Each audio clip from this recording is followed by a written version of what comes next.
mootummaa Turkiitiin barataa ture. Iccitii kana uummata keenya biraan ga'uu barbaada mucaan jechuudha. Inni na biraan ga'ee ani muyoonnise gorseenaan inni gaafata innumtuu na taajjaba jechuudha. Nama afaan naa hiikaa ture yeroo mana yaalaa Turkii jiru nama na yaalchisaa ture. Dubbisii fi barreeffamicha. Yaadachiisa jedha carraa iskoolarshipii nyaata dhugaatii kan ka'e inshuraansii kan ka'e bakka bultii kaffaltii mana barumsaa waggaa waggaan tikeettii biyya itti deemtee deebituu fi akkasumas ji'a ji'aan waan kiisaa fi kaffalaa waan kiisaa si kaffalaa akka isin barsiisan beektu jedha. Yoo kan hin beekne ani isin barsiisuuf qophiidha. Maarree yaadachiisni kun barattoota barnoota irra jiran hundaaf akkasumas nama obboleessa yookaan obboleettii barnoota irra jiru yookaan jirtu qaban hundaaf iskoolarshipii biyya Turkii torban dhufu keessa ni eegala jedha. Maarree nutis kana sababeeffachuun iskoolarshippiin kun maaluma waan jedhu sagantaa qabannee isinii dhufaa jirra. Guyyaa boru jechuun Jum'aa sa'aatii 2:00 irratti akka sa'aatii Itoophiyaa iskoolarshipii yookaan carraa barnoota bilisaa barattan kan biyya Turkii keessummaa kenna kan yeroo 2 wal duraa duuban carraa iskoolarshipii mo'atuun haayaskuulii fi yuunivarsiitii illee biyya Turkiitti barate isiniif qabannee dhiyaanna. Sagantaa kana irratti iskoolarshippiin ijoollee haayaskuulii digirii 1ffaa, digirii 2ffaa fi PhD akkamitti akka guutuun danda'an waliin ilaalla jedha. Ulaagaaleen iskoolarshipii kana maal akka ta'e eenyu fa'aatu akka guutuu danda'u qabxii meeqan akka guutuu danda'an waliin ilaalla.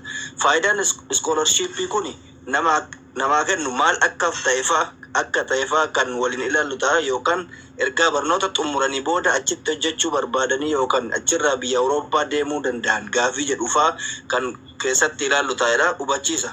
Barataan ulaagaalee isaa guutuu danda'u carraan kun akka jala hin tarre. Maarree koottaa carraa kanatti fayyadama gaafii barbaadanis gaafadhaadha. Thank you. Borgalgala mana kootti sa'aatii 2tti obboleessa keenya Nasrii nama iskoolarshippiidhaan kutaa 8 ka'ee amata 8 biyya Turkii keessatti barataa ture.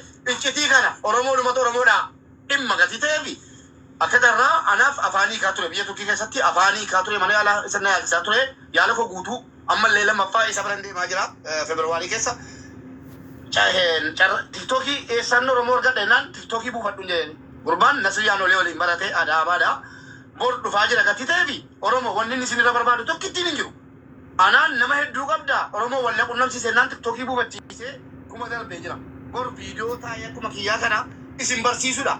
Bilaashaan farankaa tokko tun kaffalin eenyuun iskoolarshipii kutaa 8 kutaa 9 ka'ee kutaa 9 biyyatti bittee yoo jiraatte farankaa kutaa 9tiin Turkii dhattee bilaashaan haga digirii haga maalii tola baratta gatii ta'eefi maal akka ta'e kottaa sa'aatii 2tti hubadhaa.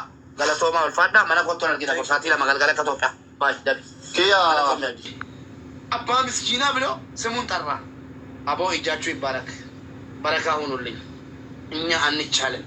ሎከር ትችላለህ፣ ሚፍታት ትችላለህ። አልጀዚራ ኪያ ኦል ሸቤ ዱጋ አንጀች ስኒፍ ቀብ ገለታ ጉዳ አነራ ቀብ አብዲ ሚቲ መራና ጋፋ ኢዴስ ነሞና መራ ዲያዳን ፈየ አመንተኒ አመኑ ባጠን ሀዳን ፈየ መራና ጋፋ ሰነቹዳ ጊፍቲ ደቤ ሚቲ ማን ቦሮንተሙ ለንጨ ቶርበና ከነ መሌካ ኪስ ፋለክ ትሽ Okay guys, video na ega.